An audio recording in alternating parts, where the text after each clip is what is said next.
Le CP, c'est une grande étape. On apprend à lire, à écrire, à compter et on prend confiance dans ses capacités. Mais parfois, certains signaux doivent alerter.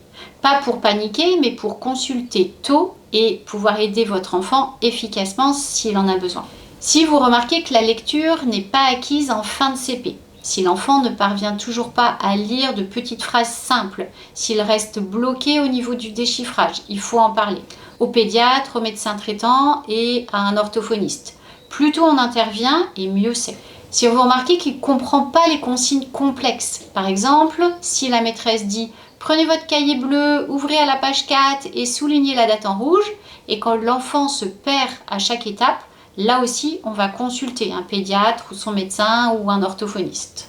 S'il a des difficultés à rester concentré, bien sûr, à 6-7 ans, tous les enfants rêvassent un peu.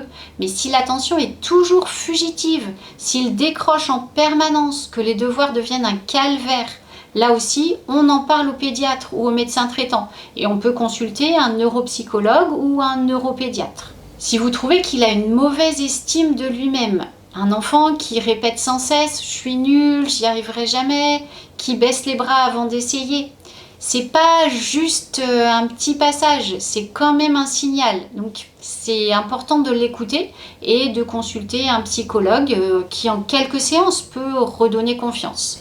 Si vous constatez un isolement social, si l'enfant reste toujours seul, ne cherche pas à jouer avec les autres, ne reçoit jamais d'invitation, là encore, on essaie de ne pas laisser traîner. On consulte, on en parle. Et surtout, écoutez-vous. Vous sentez les choses pour votre enfant.